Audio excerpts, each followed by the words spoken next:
नमस्कार दोस्तों। असम में एक नए मुद्दे पर विवाद छिड़ा हुआ है।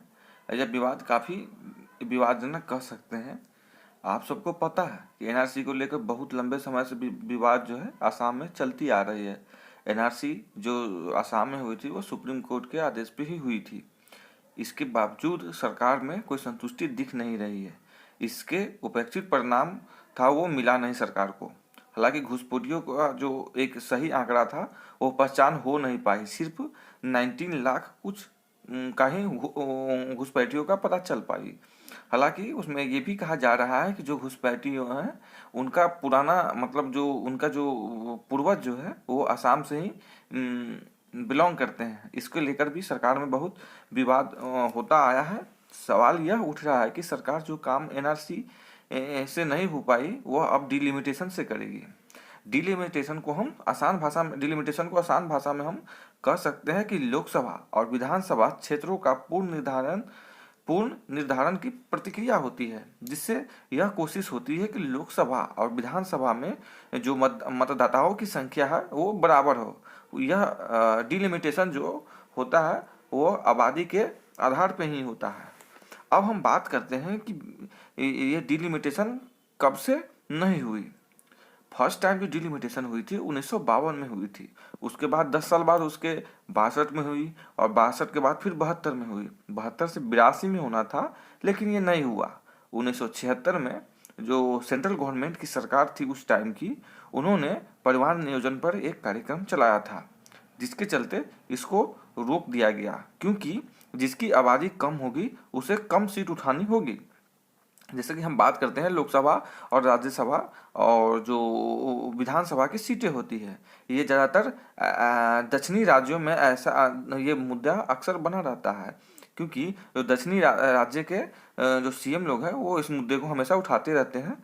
तमिलनाडु ने इस पे जोर शोर से इस मुद्दे को उठाया था, जिससे हम फैमिली प्लानिंग किया। उनका कहना था कि उन्होंने फैमिली प्लानिंग किया, उसके बाद उन्होंने आबादी कंट्रोल की, उसके बाद भी उन्हें कम सीट मिली। इसके अभी जो डिलिमिटेशन होने जा रहा है असम में, उसके सीएम हेमंत बिस्व शर्मा का कहना है हेमंत बिस्व शर्मा का कहना है कि जो यह जरूरी नहीं है कि आबादी के आधार पे ही हो।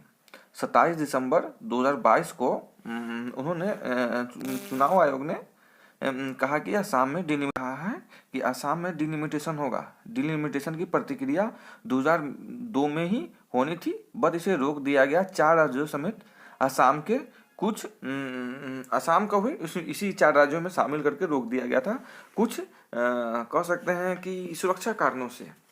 हालांकि अक्टूबर 2022 में जम्मू कश्मीर में डिलिमिटेशन हुआ। इसमें कुछ विवाद जुड़े हुए हैं। पहला है कि जम्मू कश्मीर में जो डिलिमिटेशन हुआ वो जनगणना 2011 की आधार पे हुआ, क्योंकि 2021 की तो जनगणना हुई नहीं। 2022 की कह सकते हैं कि जो 2021 में होनी थी वो हुई नहीं, 2011 में सिर्फ होकर रह गई, और 2023 में अब तक कुछ ऐसा देखने को मिल नहीं रहा है। कहा जाता है कि असम में जो सीट की संख्या है वो बढ़ेगी नहीं। यह एक विवादित मुद्दा हो सकता है। कहा जाता है कि 2001 के जनगणना के आधार पर ही असम में डिलिमिटेशन होगी। यहाँ पर विपक्ष के लोगों को संदेह हो रहा है। मेरा माने तो संदेह उनका जायज है, क्योंकि जो 2001 का जो जनगणना है वो एक जो वहाँ की डेमोग्राफी के अनुसार कह सकते हैं कि उस टाइम अलग थी, अब अलग थी।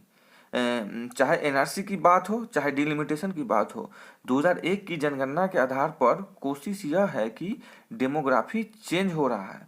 उसमें या तो चेंज उस घुसपैठियों के कारण हो रहा है, उसका कारण चुनाव का पूरा गणित चेंज ना हो पाए, यानी घुसपैठिया सरकार बदले और बनाने के में वो अपना एक अलग सा कह सकते हैं कि उपयोग कर रहा है। 2001 के जनगणना के अनुसार डिलिमिटेशन इसलिए हो रहा है कि वहाँ की जो सीटें हैं, जो विधानसभा और लोकसभा का, वो चेंज ना हो, जो सीट है वही फिक्स रहेगी। ये प्रक्रिया तो शुरू हो चुकी है और इसका विशेष भी आप देखते जा रहे हैं। यह तो पूरा प्रक्रिया के बाद ही पता चलेगा, तब तक आप देख सकते हैं। तब तक के लिए धन्यवाद, थैंक यू।